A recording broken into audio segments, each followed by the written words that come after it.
ఇంతవరకు సత్యారాధన క్రమంలో దేవుడు మనకు తోడుగా ఉండి ఈ దిన కార్యక్రమాన్ని ప్రారంభ ప్రార్థన,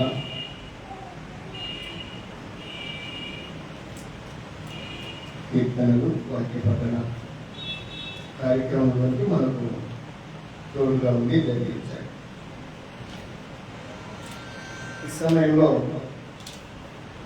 వాక్య పరిచయంలోకి వెళ్ళే ముందుగా చిన్న ప్రార్థనతో మనము ముందుకు నడుద్దాం. చిన్న ప్రార్థన చేసుకుందాం. వాక్య పరిచర్యలో దేవుడు మనకు తోడుగా ఉందాం. పరలోకమందున్న మా తండ్రి, పరిశుద్ధుడైన మా దేవ, పరిశుద్ధుడా పరిశుద్ధుడా నీకు స్తోత్రములు ప్రభువా, స్తుతులు తండ్రి, స్తోత్రం.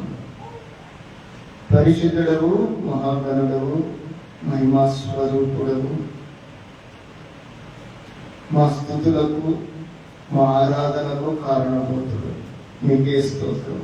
ఇంతవరకు ఈ ఆరాధన క్రమం అంతటిని మీరు జరిగిస్తూ వస్తూ ఉన్నారు.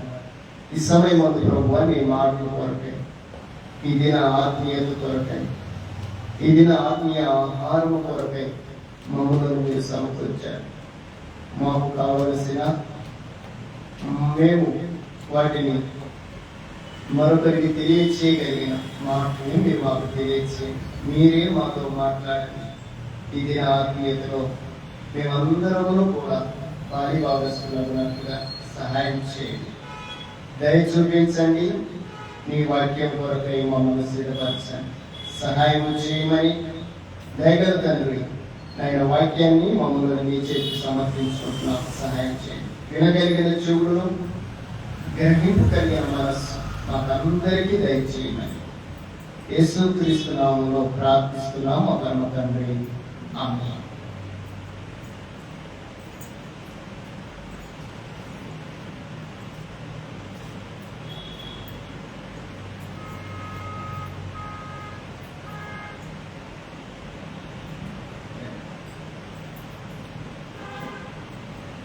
ముందుగా మన పరమ తండ్రి అయిన దేవాది దేవునికి నా యొక్క స్తుతులు, స్తోత్రములు చెల్లిస్తున్నా.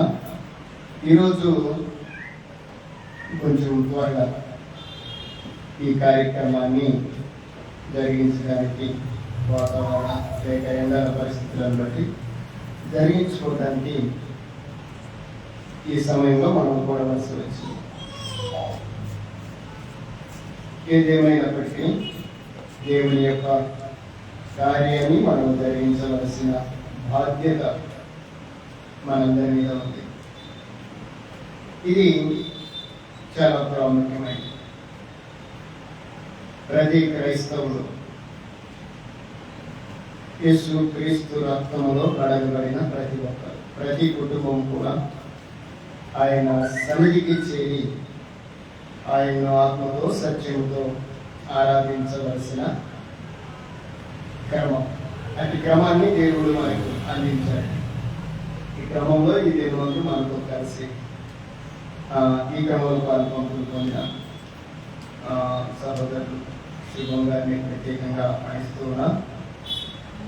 మనందరం కూడా ఈ విద్య వాక్య భాగం వరకై ముందుకు వెళ్తాం.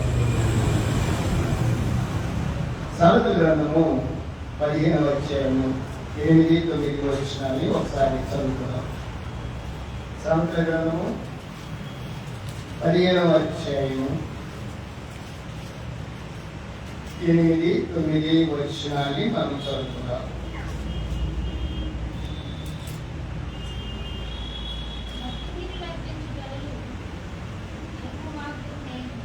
భక్తిహీనులు అర్పించు బలులు యెహోవాకు హేయములు, యథార్థవంతుల ప్రార్థన ఆయనకు ఆనందకరము.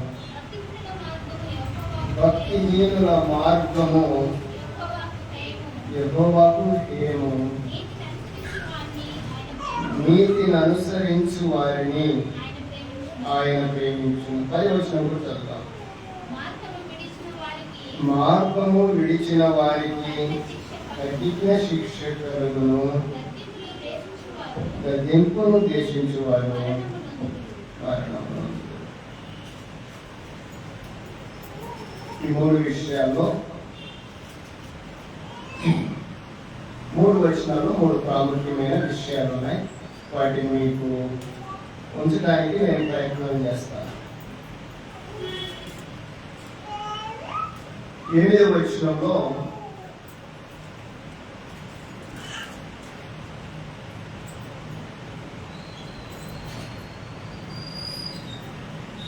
ఒకంత ఆలోచన చేయగలిగిన మాటలు అక్కడ మహాజ్ఞానం ఇచ్చాడు.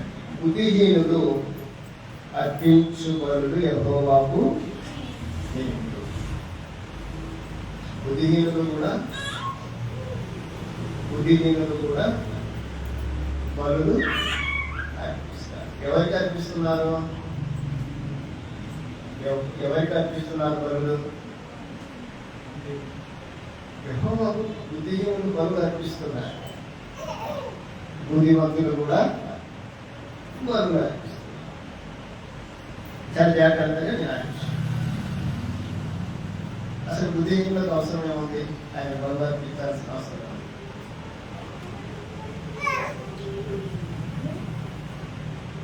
ఉన్నదా? అసలు బుద్ధిహీనులు అంటే ఎవరు? చాలా జాగ్రత్తగా ఈ మాటలు మహాజ్ఞాని అంత అనాలోచనగా రాసి ఉండడేమో. కీర్తన గ్రంథం 14వ కీర్తన భాగంలో ఒకసారి చూద్దాం. 14వ కీర్తన భాగం చూద్దాం.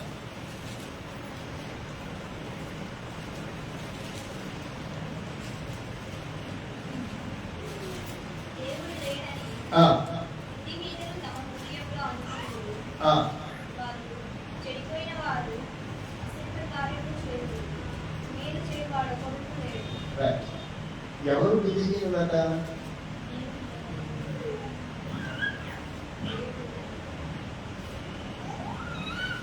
దేవుడు లేడనుకునేవారు,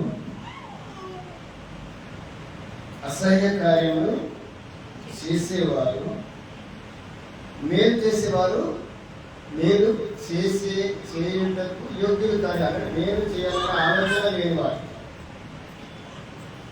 బుద్ధిహీనుల గురించి చాలా విషయాలు సాంప్రదాయంలో ఉన్నాయి. వాటిని నిర్మించారు. ఇక్కడ అయినట్టు బుద్ధిహీనులు అర్పించు బలులు యెహోవాకు ప్రియములు, యథార్థవంతుల ప్రార్థన ఆయనకు ఆనందకరము. దేవుడే లేడనుకున్న వారికి, దేవుడే లేడనుకున్న వారు ఏం చేస్తున్నారు అంటే ఆయన బలు అర్పిస్తున్నారు.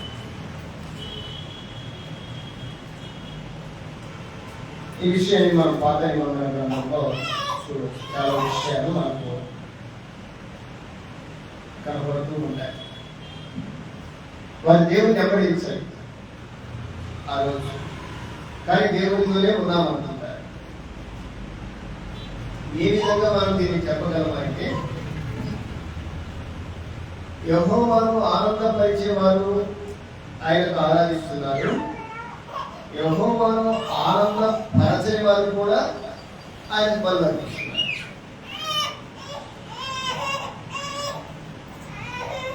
ఈ విషయాన్ని యేసుక్రీస్తు ప్రభు వారు కూడా మత్తయి సువార్త 7వ అధ్యాయంలో ఈ విషయాన్ని గురించి మాట్లాడారు. ఇదే విషయాన్ని ముఖ్యంత ఆలోచన చేస్తే, ఈ సంభాషణ గురించి నేను మాట్లాడడానికి ఇష్టపడదు, కానీ ఆధ్యాత్మిక స్థితిలో దైవికమైన విధానంలో కొనసాగుతున్న మనము ఏ కోణంలో ఉన్నామో, ఏ పరిస్థితిలో ఉన్నామో మనమే పరిశీలన చేసుకోవచ్చు. మరొక విధానాన్ని గురించి మనం ఆలోచన చేసి దాన్ని మనం చేయాల్సిన అవసరం లేదు. ఈ దిన ఆత్మీయతలో, ఈ దిన క్రమంలో ఇక్కడ ఉన్న మనము ఏ స్థితిలో ఉన్నాము, ఈ వాక్యం ద్వారా మనం ఆలోచన చేయాలి.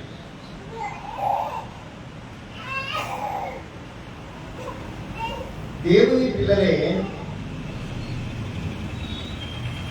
దేవుణ్ణి మర్చిపోయే పరిస్థితి ఉంది. దేవుని పిల్లలే దేవుని మర్చిపోయే పరిస్థితులు ఉన్నాయి. దేవుని పిల్లలే దేవుని మీద తిరుగుబాటు చేసిన పరిస్థితులు కూడా ఉన్నాయి. దేవుని పిల్లలే దేవుడు ఎవరో మాకు తెలియదు అనబడిన పరిస్థితులు కూడా ఉన్నాయంటారు లేవో బైబిల్లో. ఎవరి పిల్లంటే దేవునితో దైవికమైన విధానాల్లో తమ జీవితాన్ని కొనసాగించాలనుకున్న వారే. అంటే అలాంటి పరిస్థితుల మధ్య ఉన్న వారిని గురించి మాట్లాడిన మాట అయ్యొచ్చు నాకు తెలిసి. మేబీ బుద్ధి ఏంటంటే బుద్ధి ఉండి కూడా దాన్ని ప్రకారం నడవని వారు. ఆ వాక్యంలో చదివినట్లు కాకుండా ఈ వాక్యంలో ఆయన కళ్ళ ముందు తగిన వాస్తవికత ఇది. దేవుని ఎరిగి దేవుణ్ణి ఆరాధించాల్సిన వారు, దేవుని ఎరిగి దేవుణ్ణి మహిమపరచవలసిన వారు, ఆయన యొక్క ఉన్నతమైన పిలుపుకు లోబడి ఆ పిలుపును బట్టి నడిచి తమ జీవితాన్ని కొనసాగించవలసిన వారు కూడా ఈరోజు దేవునికి దూరంగా ఉంటున్నారు.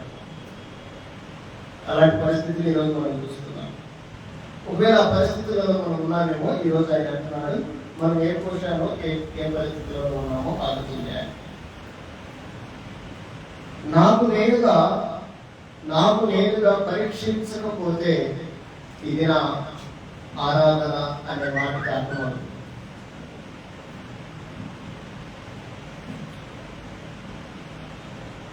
నన్ను నేనుగా పరీక్షించుకొని ఆయన సన్నిధిలోకి ఆయనను ఆనందింప చేసే క్రమాన్ని నేను కలిగకపోతే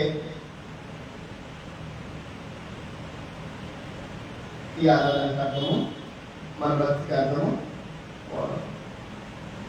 నేను ఎలా ఉండాలని దేవుడు డిజైన్ చేశాడో, నేను ఎలా ఉండాలని దేవుడు ఆలోచన చేశాడో, నేనేమై ఉండాలని దేవుడు కోరుకుంటున్నాడో దాన్ని నేను కలిగి జీవిస్తేనే ఆయన ఆనందపడతాడు. సూటిగా చెప్పాలంటే ఆయన నచ్చిన పిల్లనే ఉండాలి.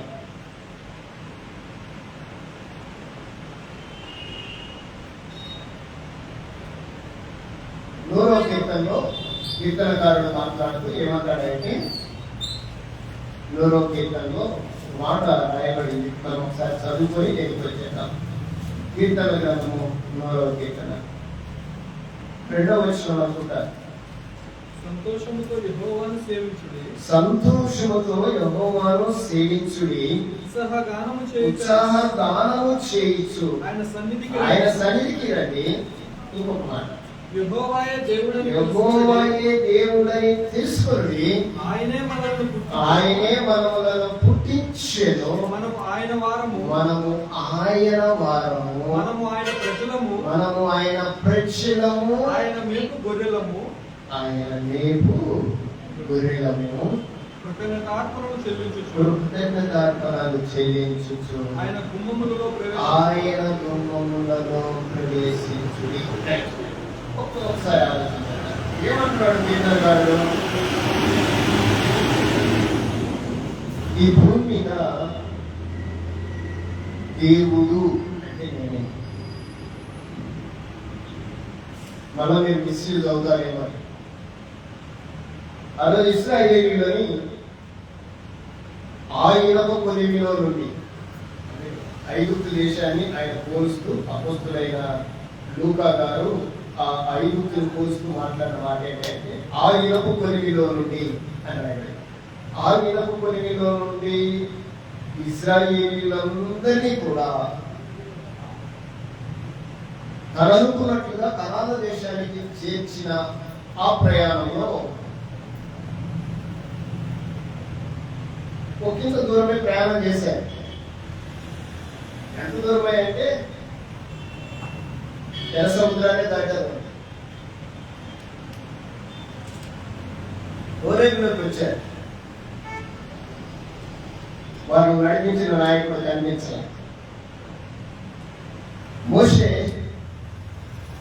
ఓరి పర్వతం మీదకి వెళ్ళిపోయాడు. రాల జనాలు అక్కడికి వచ్చిన వాళ్ళందరికీ ఒకంత అయోమయ పరిస్థితి. అప్పటి వరకు క్షేమంగా వచ్చారు. ఎంత క్షేమమై అంటే వాడు ఎన్నడూ చూడని విధమైన ఒక వింతైన అనుభవంలో మీకు మామూలుగా అప్పుడు అంటుంటాం ఎర్ర సముద్రము పాయలైంది దాని నుంచి నడిచొచ్చారు. అది మాటలకు చెప్పేంత విధానం కాదండి, మాటలతో వర్ణించగలిగినంత పరిస్థితి కాదు. ఎర్ర సముద్రము పాయలై దారి ఆరిన నేలై ఇశ్రాయేలీయులందరినీ కూడా ఆ సముద్రము కూడా దాటించింది. అదే సముద్రము వారి శత్రువులని ఆ సముద్రంలోనే కనిపిస్తుంది. ఒక అద్భుతం అందరూ చూశారు, ఎవరు చూడలేదనడానికి లేదు ఆ పరిస్థితి. ఎవరు ఈ దారిని నడిపించిన వారు ఎవరంటే ఈ దేవుడైనా చెప్పారు. వారందరికీ తెలుసు దేవుడైనా. కానీ నడిపించే నాయకుడు కనపడపోయేసరికి వారు ఒకంత ఆలోచన చేశారు. అక్కడ మరొక నాయకుడు ఉన్నాడు, ఆయన పట్టుకొని అడిగారు, ఆ మోషే ఏమైపోయాడో మాకు తెలియదు,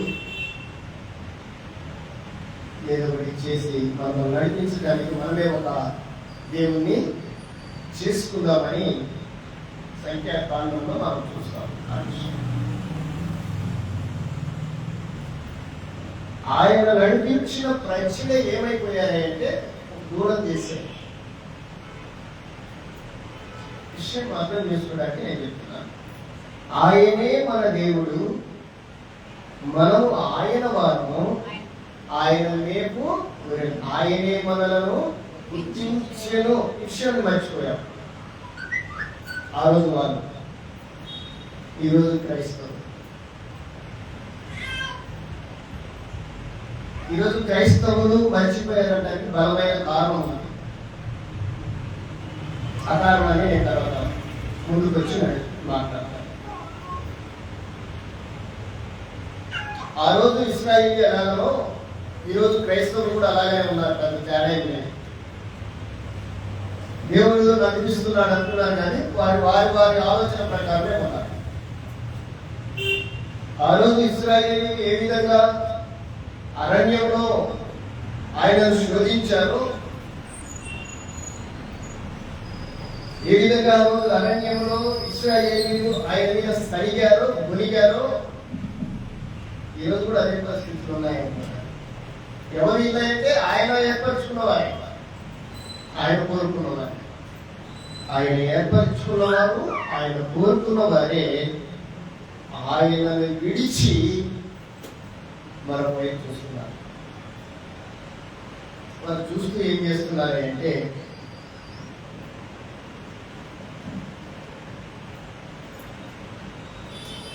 మన పని మనం చేసుకుంటున్నాము, ఆయనను కూడా పోగొట్టద్దు, ఆయనను కూడా అనుసరిద్దామని ఆయన కూడా మొక్కుబడి చేస్తున్నారు. ఇది ఇప్పటి నుంచి కాదు, ఆదిమ కాలం నుంచి. అపొస్తలుల కార్యము 17వ అధ్యాయంలో ఈ సంభాషణ చూస్తాం. అక్కడికి కాదండి, మనం ఇక్కడికి వచ్చి చూద్దాం. ఆదిమ కాలంలో అపొస్తలుల కార్యం 17వ అధ్యాయంలో ఒక సంఘటన మీకు నేను తెలియజేస్తాను. అక్కడ ఏం జరిగిందో మీకు చూపించడానికి నేను మిమ్మల్ని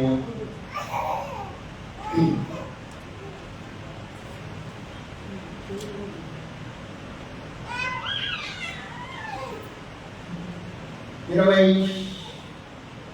2వ వచనం.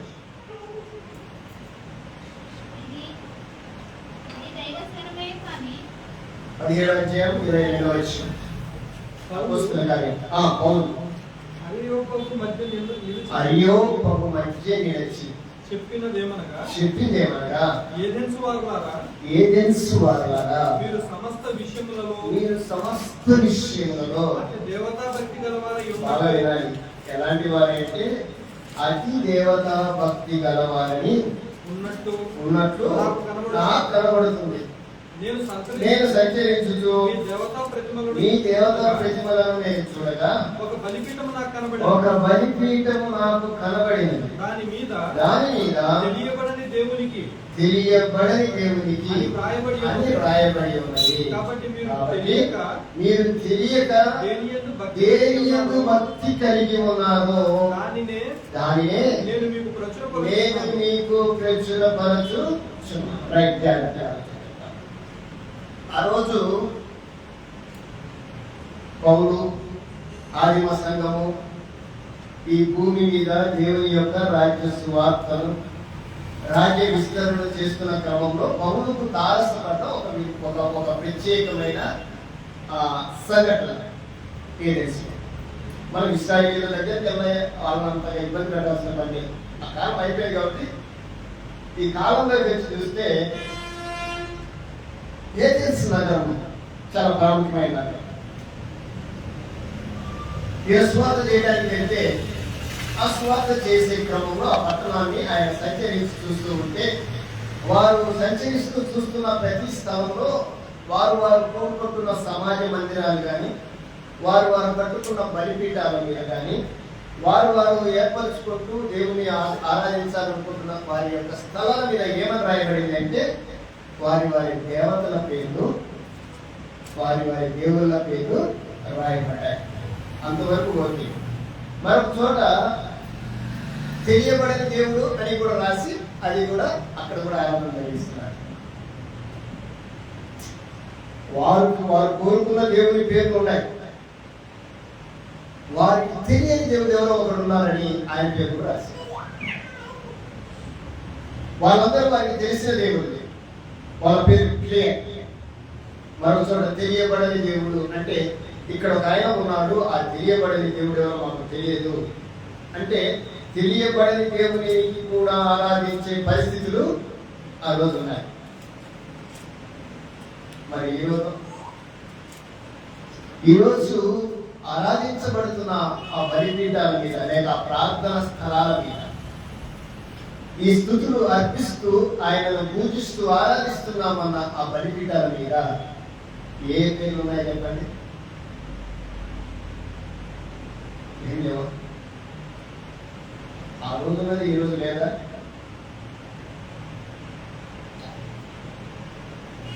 ఇందుకు వాళ్ళు తెలిసి చేస్తున్నారా, తెలియక చేస్తున్నారా? ఇక్కడికి అడిగితే పౌరు గారిని అడిగితే వాళ్ళు తెలియకనే చేశారు అని రాయబడింది. కిందికి వచ్చినట్టే అజ్ఞాన కాలంలో దేవుడు సూచిస్తున్నట్టున్నాడని కింద చెప్తూ వచ్చాడు. ఈ కింద మాకు కొంచెం విస్తారంగా మాట్లాడారు. ఆ రోజు తెలియదు వారికి వాస్తవంగా, అందుకే తెలియబడిన దేవుడు అని రాశారు. ఒకవేళ తెలిసింటే తెలిసిన దేవుడిపై రాసేవారు. ఆ రోజు ఇంత వీరిగా గ్రంథం లేదు, ఇంత వీరిగా పరిశుద్ధాత్మ దేవుడు వివరించి పరిశుద్ధత ఆ రోజు రాయించలే. ఈరోజు రాయించినప్పటికీ ఏది సత్యమో, ఏది క్రమమో, ఏది దేవుడు కోరుకుంటున్నాడో, ఏది వాక్యానుసారమో తెలియని పరిస్థితుల్లో ఎవరున్నారు? భక్తులు ఉన్నారా, భక్తిహీనులు ఉన్నారా? భక్తి కలిగి దాని శక్తిని ఆశ్రయించని వారు కూడా అర్పిస్తున్నారు. వారు ఎవరయ్యా అంటే ఇదిగో వాక్యానుసారము కాకుండా మేము కూడా భక్తి చేస్తున్నాము అంటున్నారే, వారిని గురించి ఇక్కడ మహాత్మ్యం చాలా చక్కగా చెప్పారు. మేము కూడా భక్తిని చేస్తున్నామండి అని చెప్తున్నారు. ఎలా చేస్తున్నారంటే వారికి సంబంధించిన విధానంలో చేస్తున్నారు, వారి యొక్క ఆలోచన ప్రకారం చేస్తున్నారు, వారి యొక్క క్రమాన్ని బట్టి చేస్తున్నారు. అంతేగాని దైవికమైన క్రమము ఒకటి ఉంది, అది దేవుడు ఏర్పరిచాడు అనేది ఆలోచన చేయటం లేదు. ఒకవేళ చేస్తే ఆ క్రమానికి ఆ పేరే ఉంది. ఉంటుందా ఉండదా?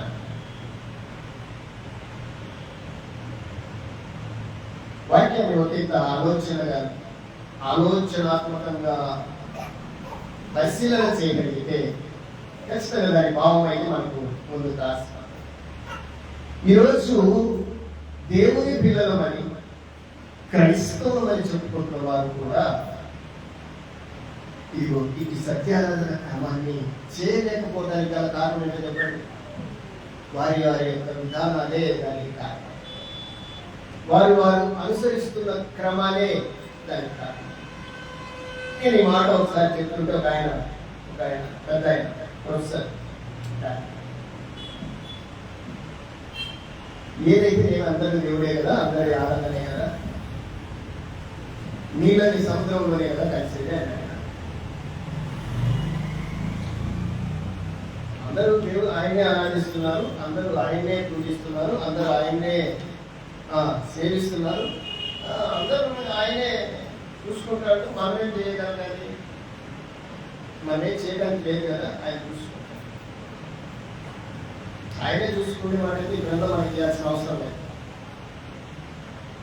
ఈరోజు ఈ గ్రంథాన్ని ఇచ్చాడంటే అర్థం ఏంటంటే ఒకసారి పరిశీలన చేస్తారు. ఒకసారి మీ మనోనేత్రాలు తెరసి చదవండి. ఎవరి వాస్తవమో, ఏది సత్యమో, ఏది అసత్యమో మనకి తెలుసు.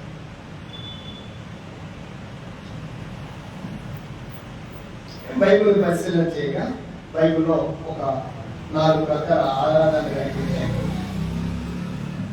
బైబిల్లో అంటే ఈ వాక్య భాగంలో అనగా సామెతల గ్రంథం 15వ అధ్యాయంలో రాయబడిన మాటలను బట్టి ఒకసారి ఆలోచన చేస్తే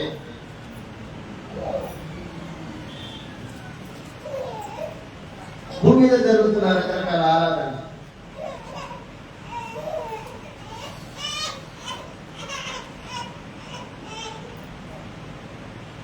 ఎలాంటి ఆరాధనలు అయ్యాయంటే దేవుడు కోరుకున్నవి కాదు కానీ, దేవుడు చెప్పినవి కాదు కానీ, తమ యొక్క హృదయంలో నుండి ఆలోచించిన ఆరాధన. మత్తయి సువార్త 15వ అధ్యాయంలో 7వ వచనం అనుకుంటారు. మత్తయి సువార్త 15వ అధ్యాయం 7వ వచనం.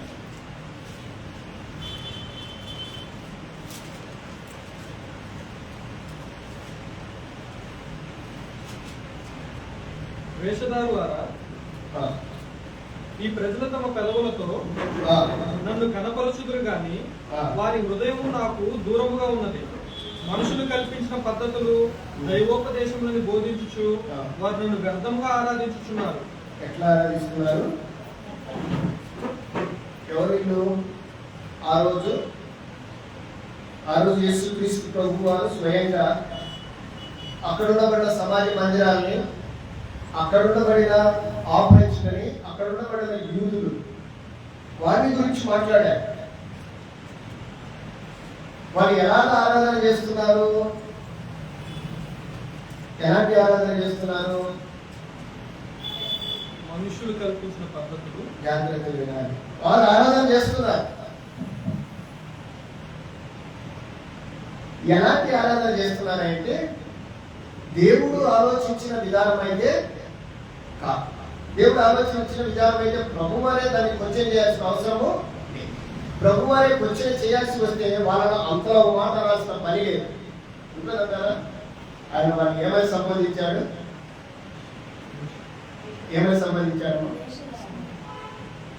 వేషధారులు అంటే ఎవరు? వేషధారులు ఎవరు? ఎలాంటి వారిని వేషధారులు అంటారు?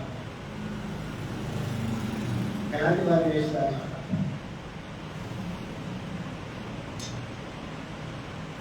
నేను చెప్తాను. నేనే చిన్నప్పుడు మా ఊళ్ళో ఈ విషయం చెప్పచ్చు. వేషధారుల గురించి ఎవరు చెప్పచ్చు. మా ఊళ్ళో డ్రామాలు వేసేవారు. ఏం వేసేవాళ్ళు? డ్రామాలు వేసేవారు. డ్రామాలు వేసేవాళ్ళు యాజ్ తీసుకొచ్చి వేస్తారా, వేషం వేసుకొని వేస్తారా?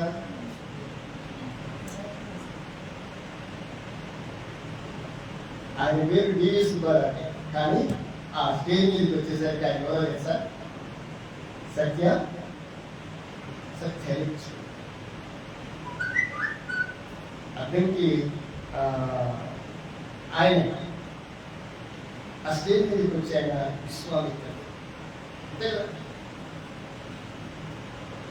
ఇవి మన భౌతిక మన గ్రామాల్లో మన దగ్గరగా చూసిన విషయాలు. అదంతా అయిపోయిన తర్వాత ఆ రూపం పోతే యాస్టీస్ వాళ్ళు వాళ్ళ స్టేజ్కి వచ్చేస్తారు. వాళ్ళు గుర్తుపట్టలేని కూడా.